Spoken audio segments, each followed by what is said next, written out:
Hey friends, I have a little bonus episode for you this month. I got a couple emails that were questions and I did little coaching recordings for these people and wanted to share them with you just in case you might need help. This question came from Josh, and the question is about inheriting team members and when should we give up on a team member.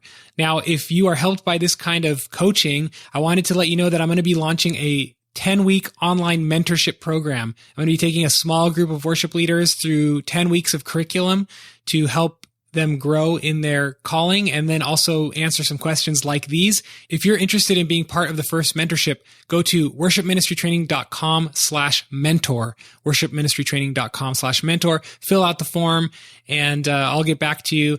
I'm only accepting 20 people. And so go ahead and go there if you're interested, and we'll see if the Lord allows us to work together. All right, here's the coaching call to Josh.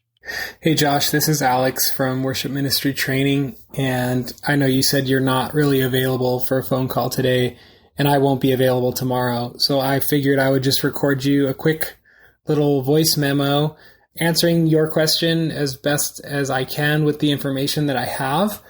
First of all, like I said, through our little chat on my website, I really believe you're going to do a great job as a worship leader because you're already out looking for information and you already are asking the right questions. And so that just encourages me that God has chosen the right guy to do the role at your church, wherever your church is, I'm not sure.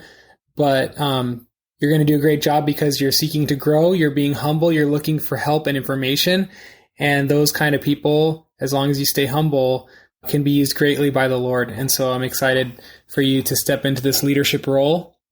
I'm not sure if it's your first leadership role or not, but I'd love to be a resource to you through the podcast, through the website.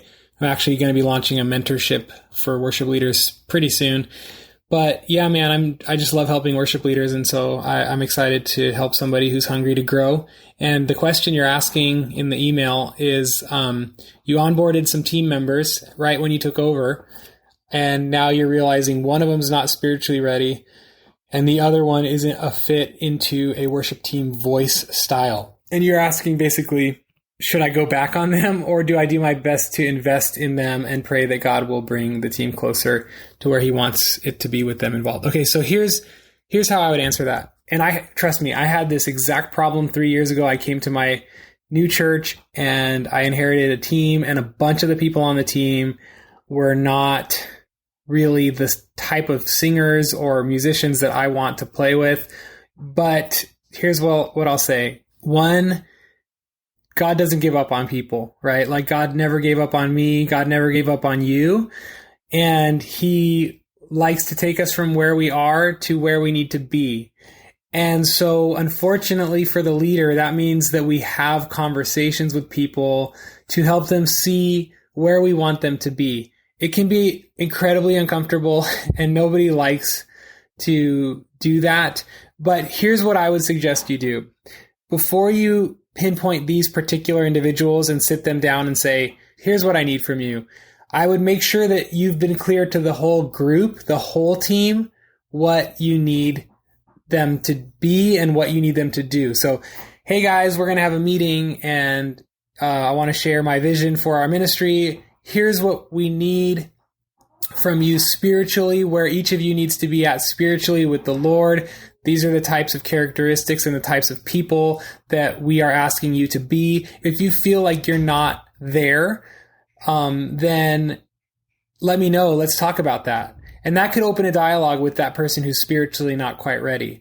But painting that clear vision of what you expect from them is helpful, because if you haven't said that to the whole team and they don't know what you expect of them, both spiritually and musically, then there's really no standard to hold them to down the line or even right now. And so you have to first let the vision in your head be clear so that there's a standard that everybody's working off of and everybody's working off the same standard. And it's not just a one-time conversation, it's a multiple-time conversation. For example, when I first came here, I had musicians who were incredibly busy musically. They were playing way too much.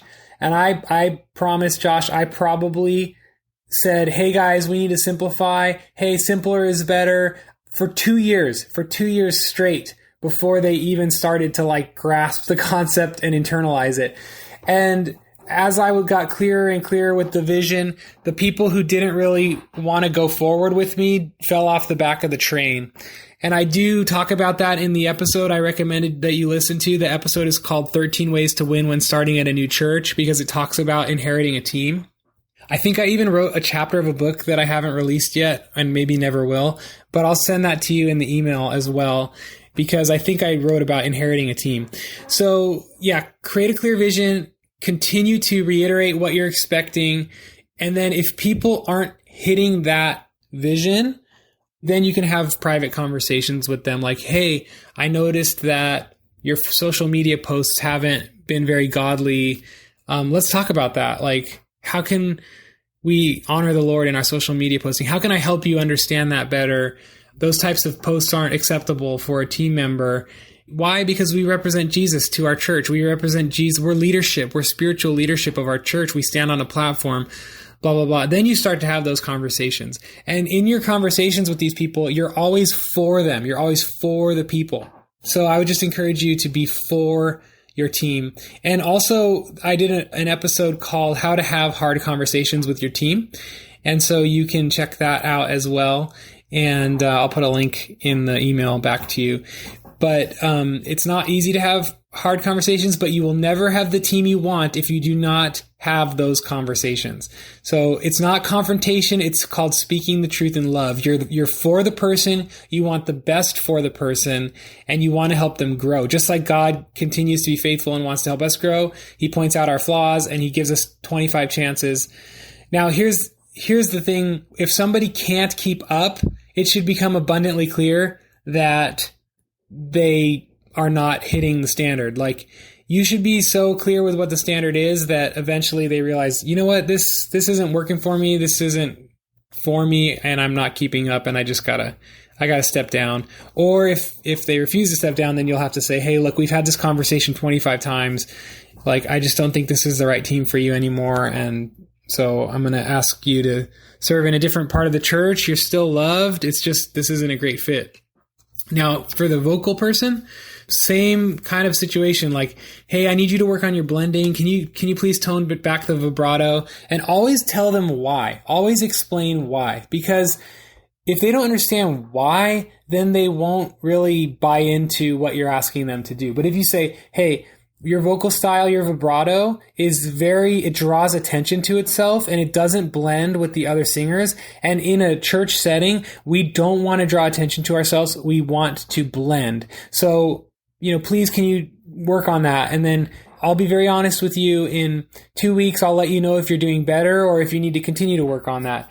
And then in 2 weeks, if they still are not singing how you need them to sing, then you say, hey, we talked 2 weeks ago. I think maybe I might not be able to help you, but maybe you can go see a vocal coach, and the church will pay for the first lesson, and you can see if you'll get better.